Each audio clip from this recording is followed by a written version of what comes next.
A agenda do dia traz para você aí como vai ser hoje, né, o mercado financeiro, os movimentos da economia pelo Brasil.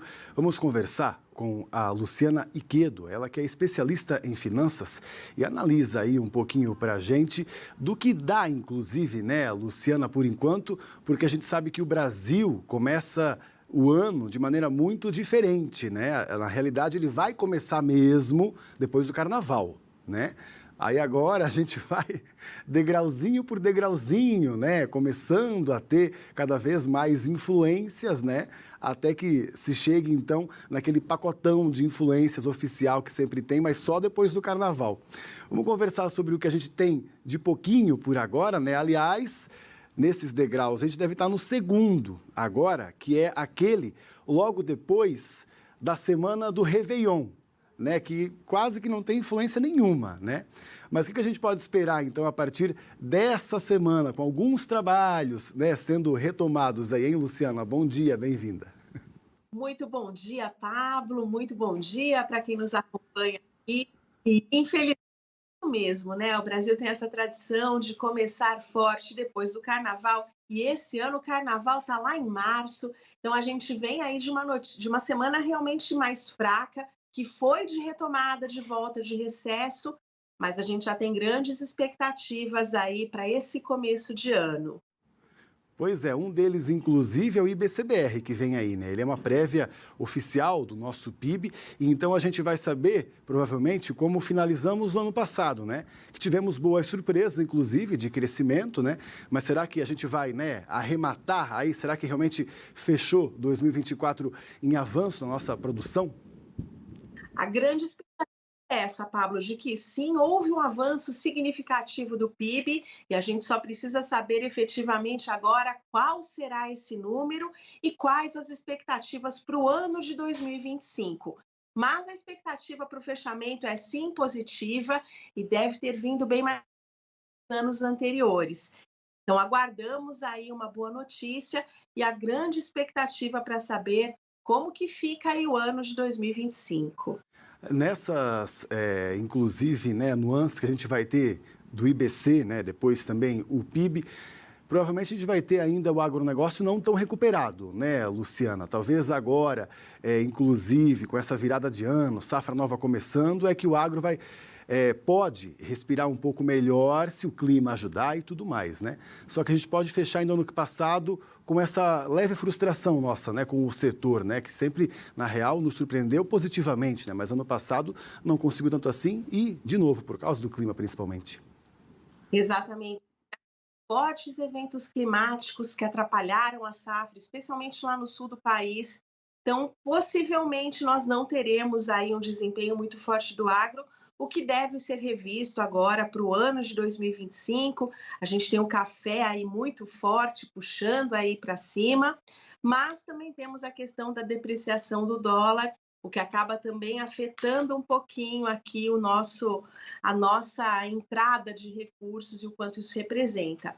E também temos, né, Pablo, a questão aí da inflação que veio forte, veio aí acima do teto da meta, então essa segue sendo a grande preocupação aqui no Brasil e de como ficam as coisas agora para o ano de 2025. A gente já começou o ano com a curva de juros futura muito pressionada, especialmente ainda pela questão da crise de confiança no Brasil, a crise de confiança no governo. A grande expectativa do final do ano passado segue para esse ano. O governo vai conseguir ficar dentro aí das contas, vai conseguir ganhar o suficiente para pagar o que deve. Então, a situação fiscal segue pressionando o mercado financeiro e a gente tem aí a curva de juros, especialmente no começo do ano, abriu aí bastante pressionada, batendo quase 16% em alguns dias. Que aí já nos mostra que não temos escapatória desse aumento realmente dela na próxima reunião do Copom, né? A gente sabe que isso deve acontecer até por conta deles mesmos, que já, né, anunciaram isso, mas até então o que o mercado nos mostra é que ela poderia, na realidade, ser ainda maior do que a própria projeção do mercado. Exatamente. É muito possível que na próxima reunião do Copom a gente veja um aumento ainda mais agressivo, justamente para ter uma resposta àquilo que o mercado já vem mostrando, na curva futura de juros. E também a expectativa do mercado é que lá nos Estados Unidos o Fed também encerre o ciclo de corte de juros. A economia segue muito ativa, segue muito latente, então também por lá a expectativa é de que deixe de haver aí a queda de juros e que isso cesse também. Nos Estados Unidos também essa semana começam aí a aparecer alguns índices que aí, né, geram esses fatores para nossa análise aí. Devemos ter o índice de preços ao produtor, né, mais conhecido como o PPI, ali na quarta-feira, e na quinta também tem inclusive o CPI, né, que é a inflação ao consumidor. Por lá, né, como é que está a situação, inclusive, cada vez mais se aproximando da posse do novo presidente Donald Trump, né? Essa inflação aí, ela já começa a dar sinais de mais altas ainda, será? Lá a gente vem com uma situação de inflação intrínseca muito forte, difícil de ser amplamente combatida, e nós tivemos aí os dados de payroll, né, que determinam aí e mostram como está a questão do desemprego, então segue com uma economia muito forte, com índices baixos de desemprego, e isso faz com que o consumo seja ainda mais elevado. Então, também segue bastante pressionado por lá, bastante forte, mas a grande expectativa é aí pelo dia 20, quando efetivamente o Trump toma posse, e a gente vai ter aí na prática tudo aquilo que ele falou durante a campanha, a vitória com grande expressividade, como isso vai refletir, inclusive, aqui para a gente no Brasil. Pois é, a gente aguarda aí, né, com séria expectativa, né, Luciana? A gente também vai ter a divulgação na sexta-feira, índice de inflação, só que lá na Europa. Esse, por acaso, não está se despontando tanto como aqui, né, de Brasil, Estados Unidos?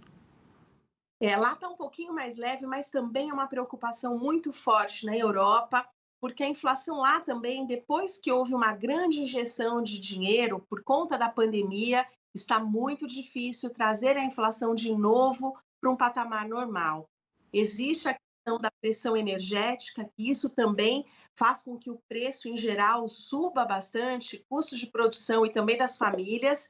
E o grande desafio por lá também no mercado financeiro é conseguir resultados de ganho real, que superem a inflação. Então, também por lá segue sendo o tema do ano. Então, a gente pode ver, Pablo, que isso é uma questão na Europa, Estados Unidos e Brasil. Então, a inflação não é só algo que nos preocupa aqui no dia a dia, mas também lá fora. E tem a questão também da apreciação do dólar. Então, alguns analistas aqui no Brasil já falam de dólar acima dos R$ 7. Então, nós tivemos aqui uma grande depreciação do real em relação à moeda americana, e isso pode se intensificar um pouco mais à medida que o novo presidente americano assuma e tome posse. Certo, que manchete temos aí então? Eu já fico sempre antenado com isso, né? Dólar a R$ 7 depois da posse de Donald Trump. É isso? Muito provavelmente. Obrigado, Luciana, pelo seu trabalho, pelas suas informações aqui para nós. Um bom dia para você aí hoje. Pablo, muito excelente dia e excelente semana. A gente se vê mais vezes por aqui, por favor. Até mais, então.